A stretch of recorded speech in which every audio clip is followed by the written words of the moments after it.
Bienvenidos, bienvenidas y bienvenides a una nueva entrevista del curso Derechos Sexuales y Reproductivos de la plataforma U Abierta de la Universidad de Chile. El día de hoy me encuentro junto a Claudia Iriarte. Ella es abogada y licenciada en Ciencias Jurídicas y Sociales de la Universidad de Chile. También se desempeña como académica del Departamento de Ciencias del Derecho y también del Centro de Derechos Humanos de la Facultad de Derecho de la Universidad de Chile. Bienvenida, Claudia. Buenos días. Muy buenos días a ustedes. Muchas gracias a ustedes por haberme invitado a participar en este curso tan interesante. Perfecto, Claudia. Para ir comenzando con esta entrevista, lo que nos convoca hoy son los derechos sexuales y reproductivos. A lo largo de este curso, y en especial en esta semana del cronograma, se ha expuesto sobre la CEDAW, las conferencias internacionales de los años 90 y también la Convención de Belém do Pará. ¿Cuál ha sido el rol de los movimientos sociales y los movimientos feministas en la conformación de este tipo de instancias? Bueno, han sido fundamentales. En realidad, estos instrumentos, y fundamentalmente lo que son los instrumentos convencionales, es decir, de los que señalaste son la CEDAW y la Convención Belém do Pará, ambos fueron obtenidos por la organización de las mujeres y fundamentalmente por un rol de influencia y cabildeo, diría yo, en los sistemas internacionales de derechos humanos.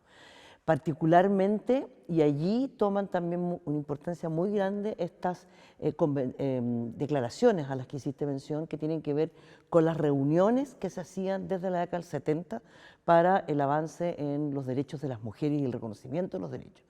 En ese marco, justamente, el debate que se daba en esas comisiones, tanto desde la oficialidad de Naciones Unidas, por así decirlo, como de la influencia en las organizaciones de mujeres que participaban muy activamente, uno de los temas importantes a desarrollar eran los temas del contenido de estos procesos convencionales, que en particular la CEDAW ya estaba siendo desarrollada por el comité que estaba creado para el adelanto de la mujer al interior de Naciones Unidas. Y entonces aquí el debate temático fue aportando al propio contenido de la CEDAW. De hecho, la CEDAW siempre se pone como ejemplo de un instrumento internacional que se dicta en un momento de tránsito, en que se está pasando desde el feminismo de la igualdad al feminismo de la diferencia, si bien desde la década del 60, o sea, 10 años, 15 años antes ya se estaba avanzando en esta temática, pero en el derecho internacional de los derechos humanos es un instrumento de tránsito, en que recoge justamente estos planteamientos, desde el nombre, ¿ya? Una convención para superar la discriminación, ya no es la idea de igualdad. Y yo diría que en la Belém do Pará el avance es aún mayor porque recoge ya directamente esta mirada desde el feminismo de la diferencia y se desarrolla como instrumento internacional desde la discriminación estructural, y ese es un aporte sin duda del movimiento feminista, que tú sabes que articula su plataforma y sus planteamientos en un diálogo permanente con la doctrina también integrante del movimiento feminista, las autoras, digamos. Perfecto. Y en ese contexto también, ¿cuáles son las tendencias actuales y las recomendaciones que hace la CEDAW justamente en este tema? Bueno, la CEDAW en realidad en su etapa inicial era, como no solo en este, sino en otros también, un poco limitada, digamos, ¿ya? Primero, en ese periodo todavía se había abordado desde la temática de los derechos reproductivos. Aún no se había avanzado en este concepto de los derechos sexuales, que claramente lo pone el feminismo en los años siguientes. Ahora, el derecho internacional de los derechos humanos, a pesar de todos los avances, en esta temática más bien es un desarrollo doctrinario, no tanto convencional, doctrinario, yo diría de estándar, sobre todo en el sistema interamericano, que ya voy a llegar allí. Entonces la CEDAW inicialmente más bien hablaba de acceso a la información, en la idea de poder decidir libremente, hombres y mujeres, en la idea de cuántos hijos tener, si tener o no tener hijos, hijas, con qué espaciamiento, etc. Esos eran como los planteamientos muy en concordancia con lo que era el desarrollo de un instrumento de ese periodo, que es la declaración y plataforma de lo que fue la reunión del Cairo, que fue una reunión de Naciones Unidas más bien de población, pero es primera vez que un instrumento, junto con la CEDAW, en otros temas que no sean necesariamente de mujeres, plantea la idea de los derechos siempre reproductivos. Pero en un avance posterior, estos instrumentos empiezan a desarrollarse. Y Naciones Unidas también tiene mecanismos de desarrollo de estándar básicamente a través de lo que son las recomendaciones. Hay recomendaciones que son por país a partir del informe que cada país hace, entonces eso es revisado por el comité que tiene creado el propio instrumento de la Convención de la CIDAW para revisar el informe y los estados de avance del cumplimiento de la Convención, y ahí son recomendaciones específicas a cada país, ¿ya? Cada 4 años cada país en grupos, por eso todos los años hay una revisión, y se va dando recomendaciones. Pero también hay recomendaciones generales, y en este tema se ha ido por la vía de las recomendaciones generales desarrollando un estándar en el derecho internacional de los derechos humanos que nos amplía la interpretación y la conceptualización de lo que está establecido en la propia CIDAW, pero donde tenemos más desarrollo sin duda en el sistema interamericano. Y el sistema interamericano es muy interesante porque primero se estructura sobre instrumentos que son de la década del 60, donde temáticas y lenguaje y conceptos como los derechos sexuales y reproductivos ni siquiera era parte del debate, pero por la vía de lo que es el desarrollo del estándar, que el propio sistema interamericano lo tiene definido en esta construcción de opiniones que sirven de guía para la interpretación y aplicación del derecho internacional del sistema interamericano, sirve de guía para quienes hacen abogacía, sirve de guía para quienes somos académicos y trabajamos en estas temáticas, y se va construyendo en la sumatoria, pero no es una sumatoria matemática, es una sumatoria de síntesis, donde se van amalgamando las opiniones y los instrumentos que el propio sistema contempla, y por esa vía va creando una opinión. Y allí hay cosas interesantes en los propios informes específicos, temáticos, sobre los derechos de las mujeres, donde hay avances sustanciales en materia de derechos sexuales y reproductivos, que ya claramente son derechos sexuales y reproductivos. Y hay un fallo que fue el primero que abrió este tema, que es Murillo Cartavio y otros contra Costa Rica, que fue a partir de una prohibición que hizo Costa Rica a la fertilización asistida, a todo el mecanismo de fertilización asistida, y en el argumento de desarrollo de la sentencia entró de lleno la Corte ahora Interamericana a debatir sobre los derechos sexuales y reproductivos de una mirada muy amplia, y por lo tanto desde ese punto de vista yo diría que sentó una mirada y un estándar muy también amplio en la materia. Ya lo conversábamos, cuáles son las tendencias actuales con respecto a lo que ya se refería, pero ¿cuáles son las tendencias actuales dentro del sistema interamericano de protección a los derechos humanos en relación justamente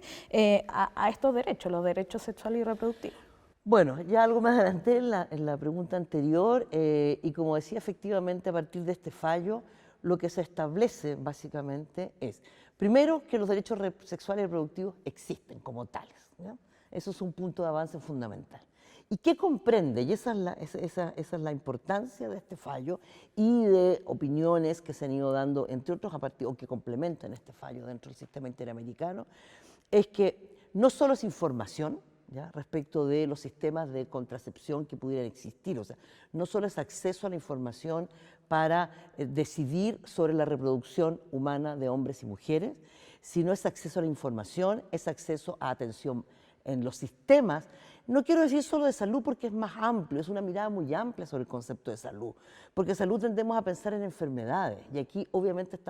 claro, se vehiculiza a través del sistema de salud, básicamente por lo que es la entrega de los sistemas de información y sistemas de anticoncepción, acceso también a lo que significa los mecanismos de fertilización asistida como tratamiento. Incluso expresamente la Corte establece que esto debe ser parte del sistema de salud. También, eventualmente, si los países lo establecen, el acceso a la interrupción voluntaria del embarazo, ¿ya? Ese es un tema más complejo en el sentido de tenerlo como un derecho, pero lo que se establece es que si la interrupción voluntaria del embarazo está regulado en algún país miembro del sistema, tiene que asegurar el acceso porque comprende los derechos sexuales y reproductivos. Pero hablábamos de salud, pero también está muy vinculado con educación. Y con educación también es una mirada amplia, no solo el sistema escolar, ¿ya? Es todo lo que significa un sistema de educación y de información a la comunidad, a la sociedad en su conjunto, que se realiza a través de los programas de salud preventiva y de educación, que va desde el sistema escolar, pero también educación en los propios sistemas de salud, también en una mirada general, pero también puede ser en el trabajo, puede ser en las áreas sociales comunitarias. Ahí hay un rol muy importante en lo que significa entregar información, antecedentes, comunicación, y allí nos aparece un derecho que en ciertos casos se desliga un poco de los derechos sexuales y reproductivos, pero que nace muy vinculado a los derechos sexuales y reproductivos, que es el acceso a una educación sexual integral, ¿ya? Y eso es muy importante porque, por ejemplo, lo que significa todas las temáticas de la sexualidad en los seres humanos, particularmente en los jóvenes, que no tienen cómo acceder a información, que en los hogares no siempre se les entrega, que esta sociedad parcela, perdón, la información que entrega, pero podemos ver que allí hay elementos bien interesantes que significa desde prácticamente que nacen poder acceder, pero no es la idea de informar sobre la anticoncepción, no, es informar sobre la sexualidad, la afectividad, lo que son el amplio aspecto de esta idea de derechos sexuales, pero la idea de los derechos a una vida sexoafectiva, a una sexualidad plena, libre, que es muy importante, y feliz, diría yo. Claudia, justamente hemos abordado lo referido a las conferencias internacionales vinculadas a derechos sexuales y reproductivos, pero ¿qué otros instrumentos existen en el derecho internacional y cómo se aplican para la protección de los derechos sexuales y reproductivos? Bueno, en el sistema internacional los elementos centrales, digamos, los instrumentos, perdón, centrales son los instrumentos convencionales, ¿ya? Y en este sentido, respecto de Chile y América Latina en general, toda América, digamos, está por una parte el sistema de Naciones Unidas, que ya hicimos mención a la CEDAW, ¿ya? Y todas las reuniones que se hicieron que complementan la CEDAW, porque si bien allí son declaraciones y planes de acción los que emergen de esas reuniones, no tienen el valor de una convención, pero sí la complementan y sobre todo es un corpus, yo diría, doctrinario, de opinión técnica, que está en el sistema de Naciones Unidas y que en el desarrollo de los propios informes específicos y de las recomendaciones generales van conformando estándar en el sistema internacional general de Naciones Unidas. Complementariamente, respecto de América, está el sistema interamericano, que comprende también con la misma estructura un sistema convencional, pero aquí existe por los órganos que integran el sistema interamericano y cómo estos se han estructurado internamente, y a propósito de lo que es la propia definición del estándar que hacíamos mención hace un rato atrás en el sistema interamericano, entonces tenemos que entender que toda la institucionalidad aporta al desarrollo de un instrumental y de una concepción del derecho internacional de los derechos humanos en el sistema interamericano. Bueno, está junto con la Corte todo lo que es el otro sistema y está la CIDH, donde justamente se inician los procesos de, por ejemplo, cuando hay recursos que se presentan ante la CIDH, esto justamente se inicia por allí el camino de revisión y hay resoluciones que dicta esta institucionalidad. Y esta institucionalidad entonces se ve eventualmente, a veces basta con esa resolución o con acuerdos amistosos que se produce entre la CIDH y el sistema de los estados, digamos, que están siendo investigados o denunciados ante el sistema interamericano.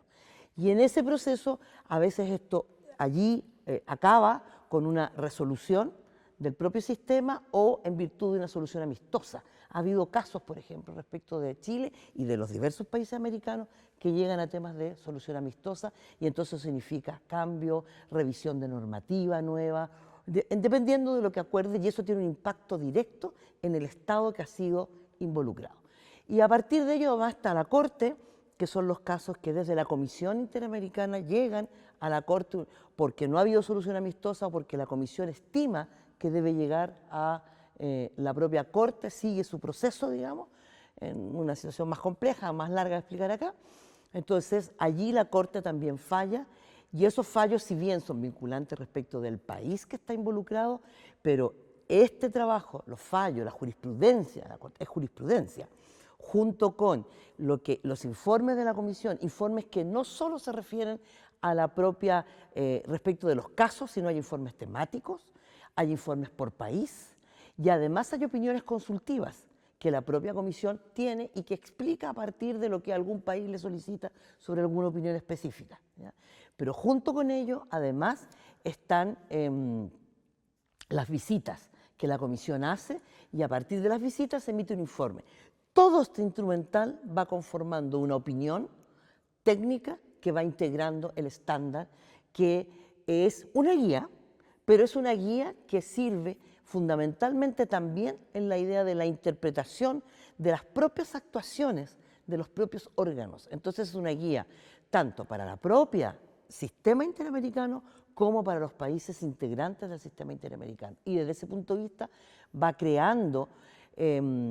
sobre todo capacidad interpretativa en el estándar del contenido que tiene el derecho fundamental, que es el que está en de carácter convencional, que está en los instrumentos convencionales. Y desde ese punto de vista es un poco lo que decíamos delante. Y aquí hay un principio que quiero recordar, que es el principio evolutivo del derecho, de interpretación evolutivo del derecho internacional de los derechos humanos, que justamente permite todo este avance. Y era lo que decía delante, que quería referirme, el instrumental base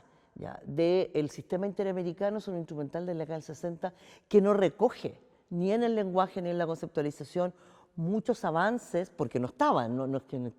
sí la Convención Belén do Pará, que es de la década del 90, pero este instrumental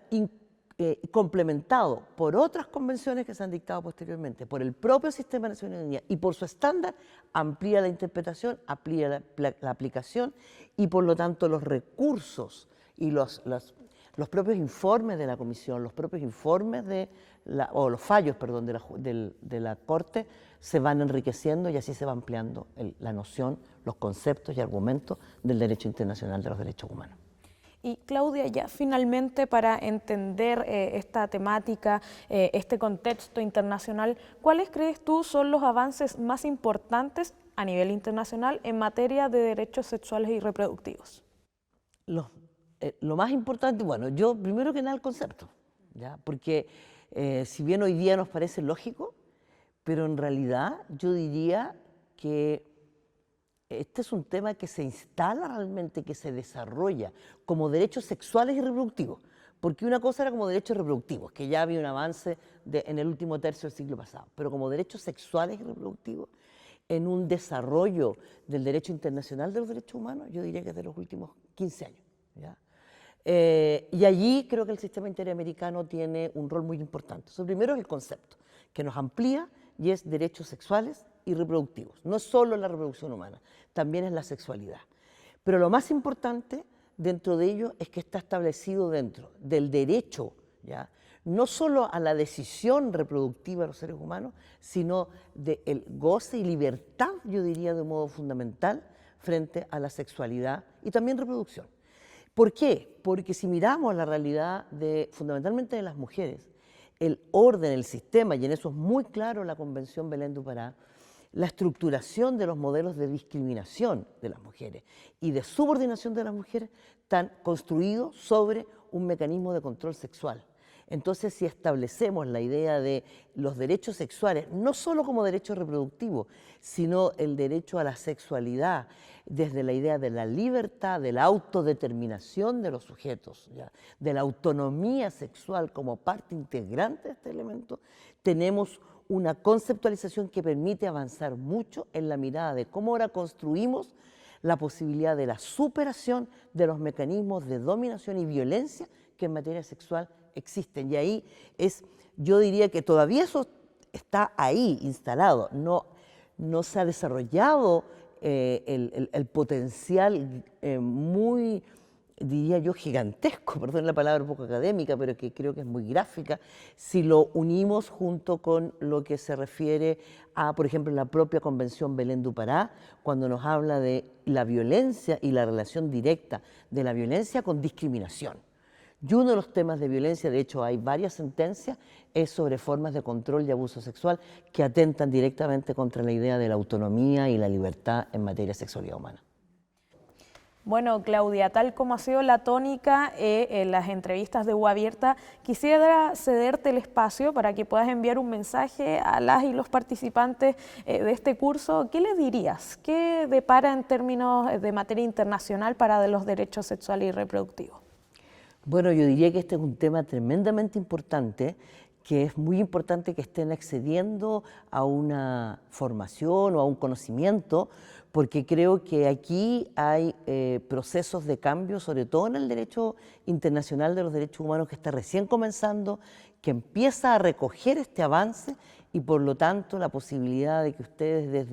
desde prácticamente que está desarrollándose ya lo puedan conocer, tener opinión y que les sirva fundamentalmente para vuestro trabajo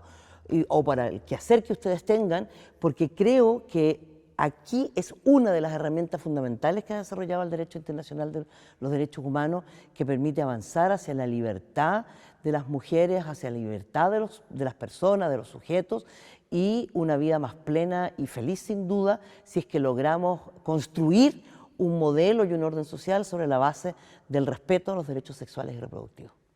Perfecto, Claudia. Muchas gracias entonces por esta entrevista. No, muchas gracias a ustedes. Nos vemos en una próxima oportunidad. Esa fue entonces la entrevista de la plataforma U Abierta de la Universidad de Chile junto a la académica de la Facultad de Derecho, Claudia Iriarte. Muchas gracias. Hasta pronto.